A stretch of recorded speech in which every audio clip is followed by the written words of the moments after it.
as ordinary till you see the core side of it. And what you're looking for is the story behind the news. We bring it to you from Lagos, the commercial capital of Nigeria. Giving you all sides and political stories round the clock. Every detail from the start line to the final whistle. CoreTV News, expanding your view.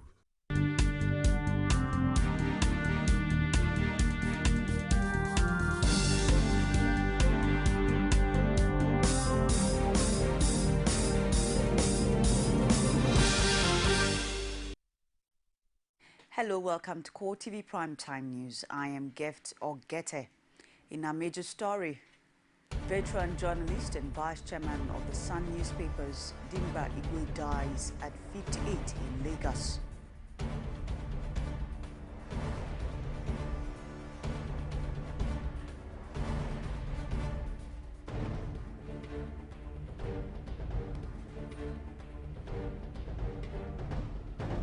Also in this program, Boko Haram continues foray into Nigeria's border communities, seizes Gulak town in Magadali local government area of Adamawa state.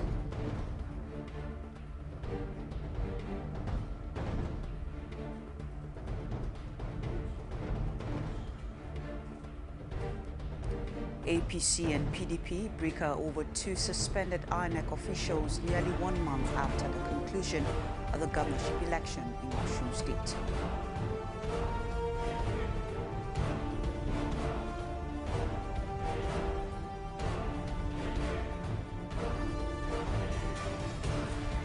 And outside Nigeria, government forces rebel separatists trade blame over failed ceasefire in Ukraine.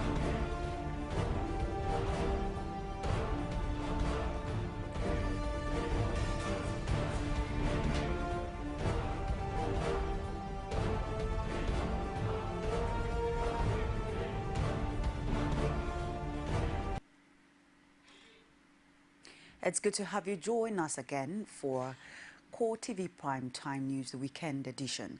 We open this bulletin on a rather sad note. The Sun Vice Chairman Dimba Igwe was this morning knocked down by a vehicle while jogging around his residence in the Okota area of Lagos. Igwe sustained a fatal injury and was immediately taken to the hospital where he underwent surgery. He reportedly died afterwards. The chairman of the Sun Publishing Limited, Orju Okalu, expressed great shock on hearing about the incident. He described the day as the darkest day in the history of the organization. Meanwhile, President Goodluck Jonathan has described as shocking the sad news of the untimely death of Dimba Igwe.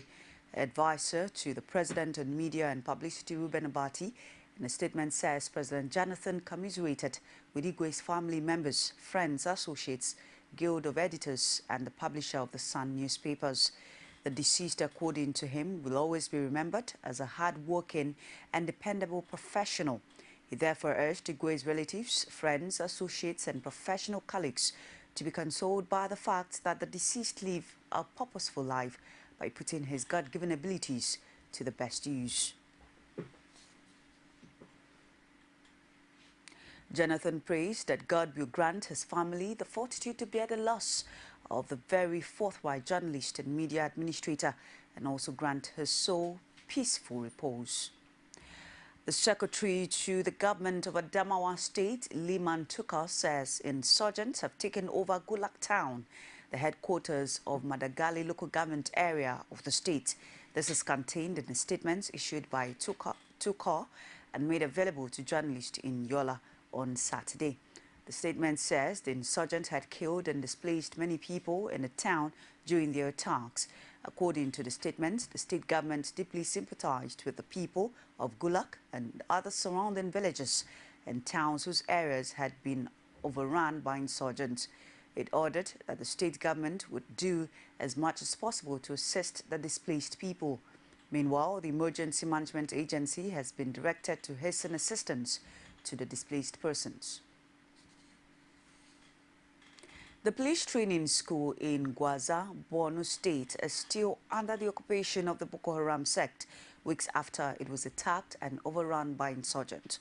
CoreTV News learned that about 27 route policemen were yet to be found out of the 100 personnel that were receiving training at the school where the insurgents struck on August 20. Meanwhile, there is anxiety in the force over the safety of the missing policemen, some of whom are suspected to have been injured or killed by the rampaging sect members. There are fears in the police quarters that some of the affected personnel might not make it back to their squadron in view of the spread of the activities of the insurgents in Gwaza. The police high command, however, says an operation to liberate the facility is underway, adding that a census of the policemen would be taken after the operation. The immediate past chief of Army Staff Azubike Ihejirika, who was recently accused by Australian negotiator Stephen Davis of being one of the sponsors of Boko Haram, has warned Nigerians not to be deceived by what he described as frivolous and baseless accusations. Ihejirika spoke during the meeting of the Alumni Association of Members of Regular Course A10 of the Nigerian Defence Academy at the National Defence College, Abuja. The former army chief says the claims by the Australian that the insurgents mentioned him and a former governor of Borno State, Ali Modi Sharif, among the chief sponsors of Boko Haram terrorists was unfounded. According to him, baseless, frivolous and unfounded allegations like this have the capacity of diverting the nation's attention away from the main problem. He noted that the allegations against his person were to have taken place in the developed country. In countries like the United States and the United Kingdom, the issue would have been given not more than an hour's attention for it to be dismissed. He warned Nigeria and that the terrorists are currently exploiting the country's ethno-religious, socio-political and multicultural fruitiness to advance their cause, which they have not been able to achieve through violence. He, however, explained that he was not angered by the attention given to the allegation because of his belief that the country is yet to come to terms with the motives of the terrorists and their desire to bring the country down. The recent attack of Boko Haram insurgents at Bama, Borno State, has been generating reactions from Nigerians. Speaking on our flagship program, Core Digest, Public Affairs Analyst Adeyemi Arumolaron says government needs to be more proactive and sincere in tackling the issue of insurgents in the country. The only thing we want our government to do is the government needs to get sincere. Otherwise, nothing positive may be achieved.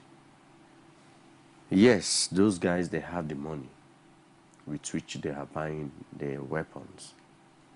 If it were to be in the South, we would say, oh, they are giving out oil, crude oil to get weapons. But what do they have to give?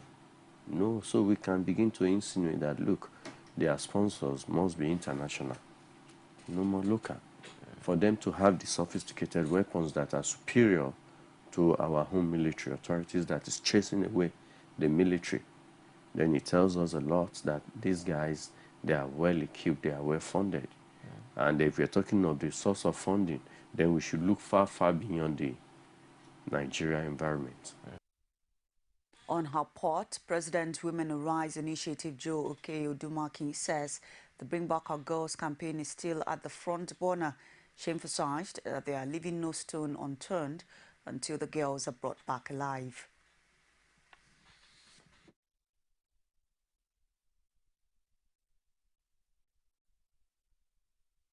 There is the need for us to keep that issue on the front burner so that our girls are never forgotten.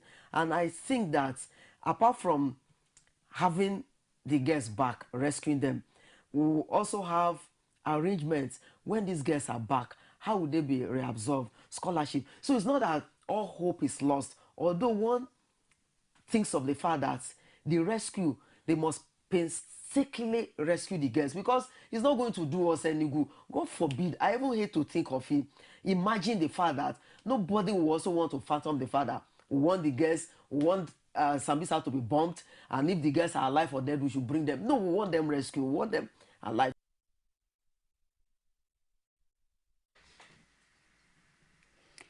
The claims of former governor of Borno State, Ali Modu Sharif, that he has no link with the deadly Boko Haram sectors come under heavy fire, as a senior advocate of Nigeria, Femi Falana, says is still not truthful.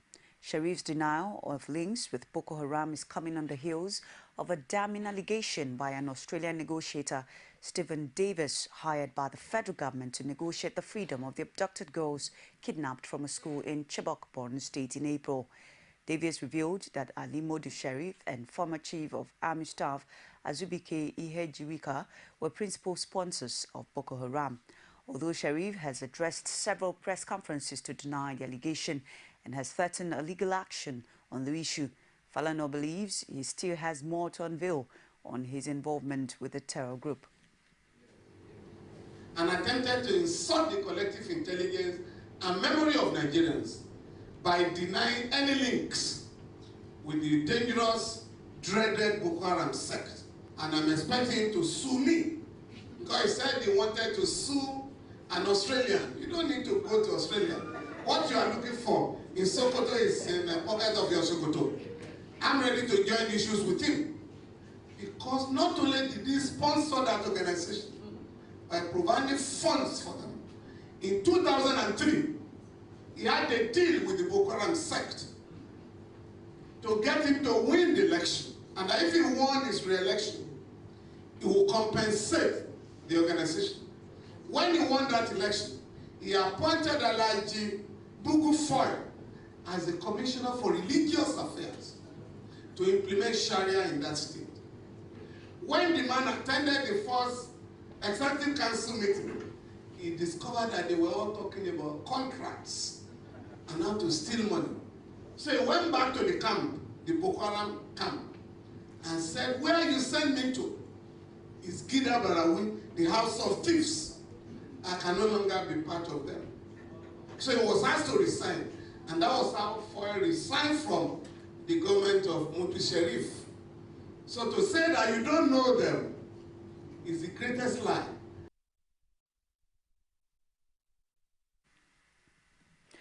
It's CoreTV Primetime News. Why is APC and PDP fighting over two suspended INEC officials in Osun State? Find out more after the break. Stay with us. There is an Ebola virus epidemic in some West African countries. The Nigerian government wants you to be aware and watch out against the spread of Ebola in your community. Help keep our country safe and watch out for severe cases of fever, headaches, diarrhea, chest and abdominal pain, sore throat, cough, red eyes and bleeding from the eyes, ears and nose, especially when these symptoms are found in persons coming into Nigeria from other West African countries. Protect yourself. Wash your hands regularly with soap and running water or use a hand sanitizer. Avoid contact with the blood, urine, feces or saliva of animals like bats, monkeys, gorillas, chimpanzees or infected persons. The Ebola virus is deadly. Don't catch it. Don't spread it. You can now watch CoreTV News live from anywhere in the world on our website www.coretvnews.com. Click on Live TV on our website and watch us live. And welcome to CoreTV Primetime News. To follow us on Twitter, click on Twitter icon on our website. On Facebook, click on the Facebook and YouTube to see all our previous news production. You can also watch us live on YouTube. Click CoreTV, leave a space, then News. CoreTV News, a 24-hour news station. Welcome back. It's CoreTV Primetime News. Good to have you. Stay tuned with us. The recent suspension of two INEC officials who participated in the conduct of the just concluded governorship election in Osun State has pinched members of the ruling All Progressives Congress against the opposition PDP. The two parties are bickering over who stands to benefit at the ongoing election tribunal from the development.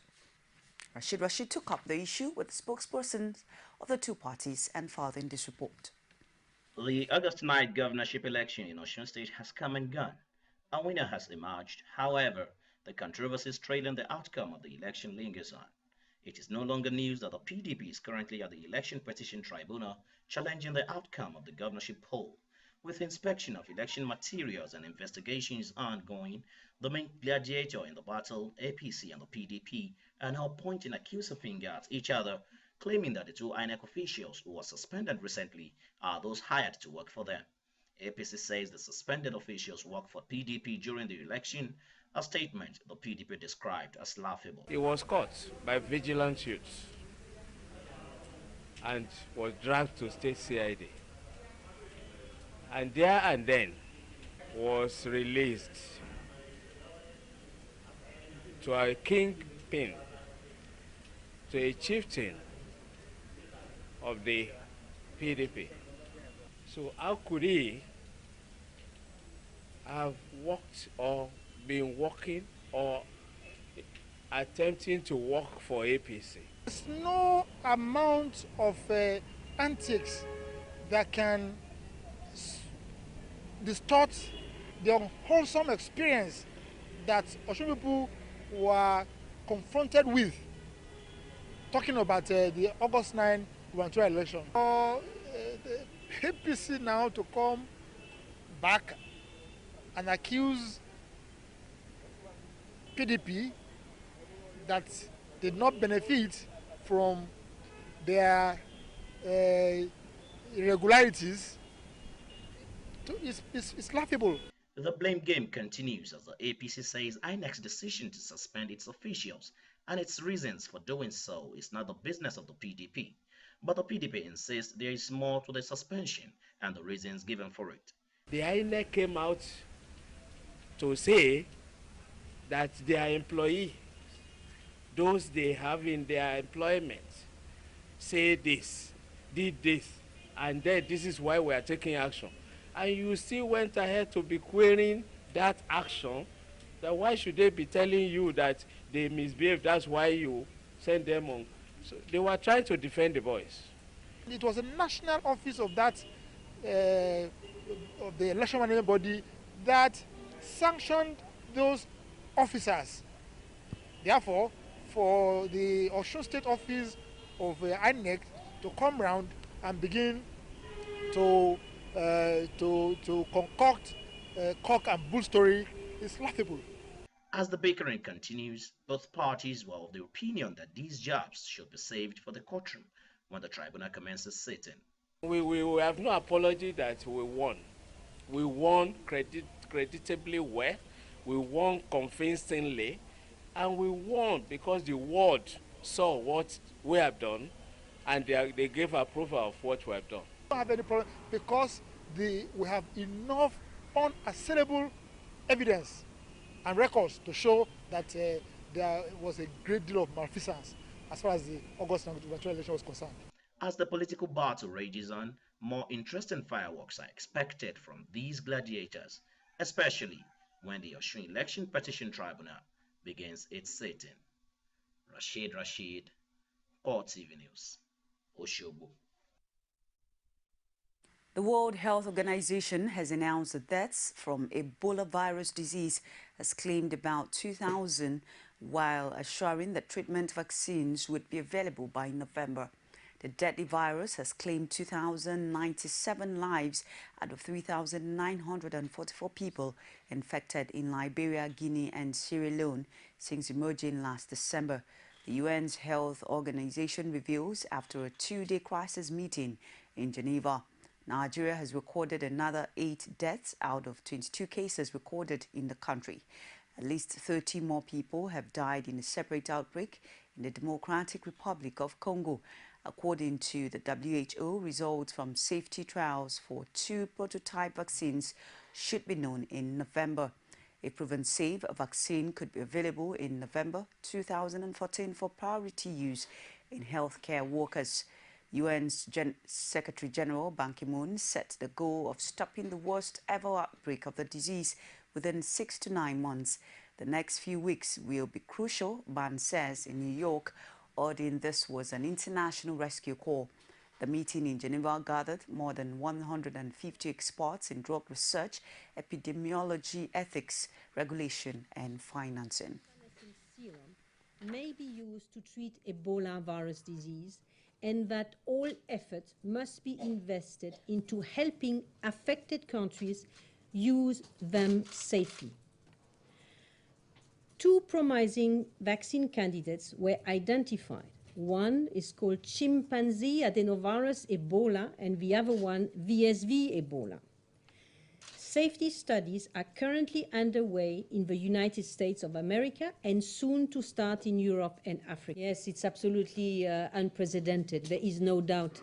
It's unprecedented in the willingness that everybody has to move as quickly as possible. And this includes the regulators. As we know, the regulators have a very important role in ensuring that what is used in the human population is same, is effective. So they are really helping us in order to facilitate processes that, while trying to preserve as much as possible safety, this is very important, safety should be preserved, that at the same time development goes very quickly.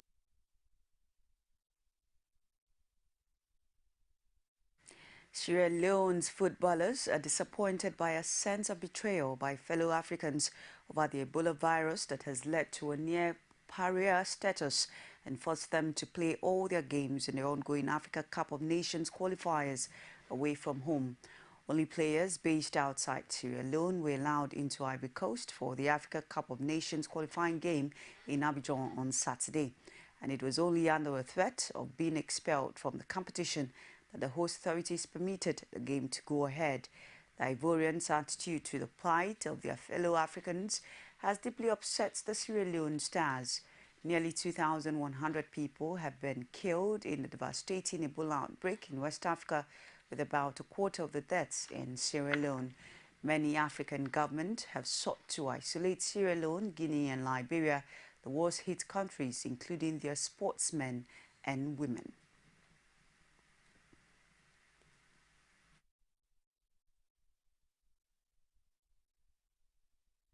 This isn't something new to us. We've seen it developing over the last few months, and so it's something that we've agreed that we need to be the positive sort of focus of the nation. And football, as you know, in all countries across Africa, it's such an emotive, sport, and if the national team wins, it can buoy the confidence of the nation. And so, for us, we're looking to do our little bit in terms of making sure we put on positive performances and hopefully gain the right results to help take the national team of Sierra Leone forward into the African Cup of Nations. We have to feel depressed, We are, like I say again, we're playing in Europe where things go a lot smoother, and we come here, we want to do best, we want to do well, for our nation, but we've just been going through a lot of struggles recently, and for, again, like I said, for us not to have the help of the African nations, it's really difficult. We approached Ghana to help us host the games in Ghana. We was turned down. So seeing all these things, it's really difficult. The way we are treated is like we don't belong in the African planet, in the African continent. Sorry, it's like we don't even, people don't even want to see us, because the way people treat us, when we go to airports, as soon as you say, I'm from Sierra Leone, it's like I'm from an alien planet. People start pushing themselves away, giving you this eye that I think it's embarrassing to us Africans, to be treating another African that type of way.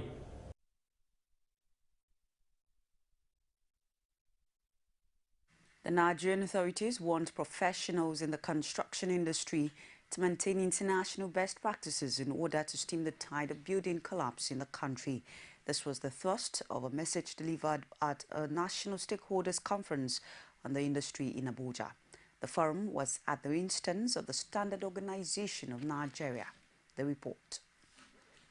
Building collapse has been a recurring phenomenon in the country, and in a bid to check the trend, the government is seeking compliance with standards, especially of block and allied products.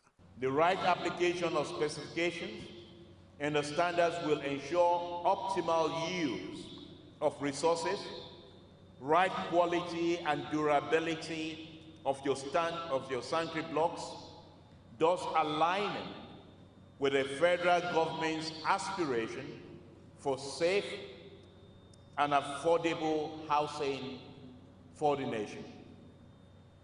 I wish to therefore employ all professionals in the building and construction sector, including artisans and circuit block molders, to ensure the use of only certified materials. What we're doing today is a life-saving activity to ensure that we all learn to do the right things and to ensure that we continue to do them after today. Nigerian government officials also want consumers to insist on getting value for their money. I wish to also call on all Nigerians to endeavor to demand for quality as a right. You may be aware that also that the Consumer Protection Council also reports to my ministry. The job of CPC is to protect the ultimate consumer. So whilst we are interested, you also report to the ministry in terms of producing the concrete, the blocks. It's also important that you meet the required standards, because it's important that the consumers get good value for money. This end, the authorities are insisting that stipulated grades of cement and blocks in particular must be used by builders and contractors for buildings to stand the test of time. It's CoreTV Primetime News. We take another break and return with business, sports, and other stories outside Nigeria. Stay with us.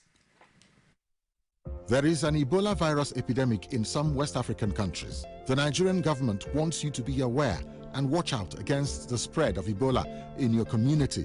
Help keep our country safe and watch out for severe cases of fever, headaches, diarrhea, chest and abdominal pain, sore throat, cough, red eyes, and bleeding from the eyes, ears, and nose, especially when these symptoms are found in persons coming into Nigeria from other West African countries. Protect yourself. Wash your hands regularly with soap and running water, or use a hand sanitizer. Avoid contact with the blood, urine, feces, or saliva of animals like bats, monkeys, gorillas, chimpanzees, or infected persons. The Ebola virus is deadly. Don't catch it. Don't spread it. This message is brought to you by the Federal Ministry of Information. Glad to have you join us on another edition of The Political Arena, the most detailed and incisive political show. If you are a sitting governor and the opposition is able to stomach structure against you, that means you are wicked to the people. The end of our time as the legitimate authority to govern this country. Give me 20 minutes to move or they will shoot me. He has no chance for survival. If he likes himself, this is the best time to get out before he perishes. The PDP as a ruling party has failed. So anybody who thinks that government will fold his hands and allow miscreants to take over the streets of our own state and cause havoc is deceiving himself. The good, bad, ugly, and beautiful sides of the Nigerian political system. Join me every Sunday at 9:15 p.m. on CoreTV News. Welcome back. It's CoreTV Primetime News. Now to business. The Procurement Professionals Association of Nigeria has called on the federal and state government to ensure best practices in the public procurement process, noting that this would help to promote competitive bidding for government contracts. Chairman of the association, Wahab Toye, stated this in Abuja while speaking at the opening session of a stakeholders workshop on public procurement. According to him, an effective public procurement system would promote good governance, transparency, accountability, and value for money in the execution of government projects. He ordered that while procurement professionals would continue to play key roles in Nigeria's journey towards economic greatness, there is a need to turn the risk and threats in the procurement value chain into opportunities. Akintola, one of the 7 founding fathers of the Nigerian Stock Exchange in 1960, Akintola, one of the 7 founding fathers of the Nigeria Stock Exchange in 1960, Akintola Williams pays a courtesy visit to mark his 95th birthday. While speaking at the closing bell ceremony of the Stock Exchange, Akintola Williams says he would remain eternally proud for being one of the 7 founding fathers of the Lagos Stock Exchange in 1960. Subsequently renamed Nigerian Stock Exchange, He was a council member of the Exchange for 13 years. He says he was pleased to have worked under 5 presidents of council, 2 of whom were expatriates, while the rest were Nigerians. According to Williams, there was no report of frauds and manipulations of prizes in his days. He, however, pleaded for sustainability of high standard of professional ethics and the need for stockbroking firms to become professional, as this will continue to maintain the integrity of the exchange on which it already exists. The Nigerian equities market ended the week lower as investor sentiment persists within the week. The all-share index, ASI, dipped by 0.89, pegging the year-to-date YTD return at 0.41. However, the volume and value of shares traded in the week increased by 12.68 and 8.41 respectively, as against 103.4 and 321.8 increase recorded in the previous week. A look at most activities within the week shows market mood was largely bearish as the market shed points in 4 trading days out of the 5. Premru topped the gainers chart for the 4th consecutive week with a week-on-week returns of 52.40 subsequently. Top gainers within the week includes Ikeja Hotel with 29.87%, Briscoe 14.94%, Fetson 10.81%, and Nigerian Flour Mills with 10.53 returns respectively. On the flip side, Vono, Cornest, Cadbury, Wapik, and Dan Sugar share prices declined by 17.14, 10.53, 7.97, 7.59 and 6.75 in that order. We review the sector performance for the week. However, market analysts expect a rebound in the coming week. And now sports. The Nigerian national team, Super Eagles, were humiliated on home soil when visiting Congolese team handed them a 3-2 defeat. The Stephen Keshi-led team had opened scoring early in the game with F.A. Ambrose heading home across from the flank at about 10 minutes. The Congolese, however, proved well prepared for the African champions as they made several incursions into the Nigerian 18-yard box after the opening goal. The efforts yielded dividends as they were able to put the 3 goals past the Nigerian goalkeeper, who apparently looked unsettled throughout the match. Emmanuel Emenike proved to be the super sub as he came into the game to help Nigeria scrabble in a face-saving second goal. Yema scored the only goal of the game 7 minutes from the AS Dunga's second spell as Brazil boss began with a win over 10-man Colombia in Miami. Barcelona forward Neymar called home a free kick to give the Selecao victory in their first game since finishing 4th at the home World Cup. Colombia had been reduced to 10 men on 49 minutes when Juan Cuadrado was sent off for a second bookable offence. New Manchester United striker Falco, who joined the Red Devils on loan from 6M on transfer deadline day, missed the World Cup after sustaining anterior cruciate ligament damage in January. But his return as a late substitute for Colombia failed to prevent Neymar, captaining his country for the first time, from taking centre stage in front of a 73.429 crowd at Sun Life Stadium. 2 months after a challenge from Colombia's Juan Zuniga ended his World Cup, at the quarter-final stage, the 2 players hooked on the pitch before kick-off. Falco had a late opportunity to equalize but could not divert his close-range header on target. Dunga, who succeeded Luis Felipe, says it is always good to win, especially with the criticisms after the World Cup, some of which was very strong. pro-Russian rebels and the Ukrainian military accused each other of breaking a tenuous Kremlin-backed truce only hours after it came into force across the war-battered east. Although the situation overall appeared to be calm, the rival claims underscore the fragility, of the deal that aims to end 5 months of bloodshed.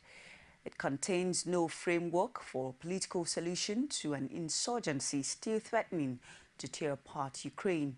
Vladimir Markovich, a leading member of the parliament established by the self-proclaimed Donetsk People's Republic, claimed that the terms of the ceasefire are not being observed. He says Ukrainian unit had fired several missiles towards rebel positions on the outskirts of the main insurgent bastion of Donetsk just 3 hours after the truce came into effect. In the same vein, Ukraine's National Security and Defense Council spokesman told reporters that the military had recorded a series of provocations by the rebels. The 12-point pact signed in the Belarusian capital is the first backed by both the Kremlin and Kiev since bands of Russian-speaking militias seized a string of governments building across Ukraine's industrial heartland in early April. Somalia's government has warned of a wave of retaliatory attacks by the country's al-Qaeda-linked Shabab rebels after their leader was confirmed to have been killed in a U.S. airstrike. The Horn of Africa's nation's president also offered Shabab fighters a chance to lay down their arms and seize on a 45-day amnesty, telling them government troops and the African Union's force were on the brink of overrunning their territory. The Pentagon had confirmed on Friday that Ahmed Abdi, the leader of al-Qaeda main affiliate in Africa, perished in an attack in which United States drones and manned aircraft raid Hellfire missiles and laser-guided bombs on the gathering of Shabab commanders. There was no comment from the Shabab, who throughout the week has refused to confirm or deny reports of his death. Somalia's National Security Minister, however, said he believes that they were now bent on revenge. Security agencies have obtained information indicating that al-Shabaab is now planning to carry out desperate attacks against medical facilities, education centers, and other government facilities in Somalia capital Mogadishu. Gordon, 37, who reportedly trained in Afghanistan with the Taliban, was fighting to overthrow the war-torn country's internationally backed government, carrying out a wave of suicide bombings, brazen commando attacks, assassinations, and kidnapping. That's been the show for tonight. On behalf of the entire news team, I am Gift Ogete, wishing you a pleasant good night rest. Good night.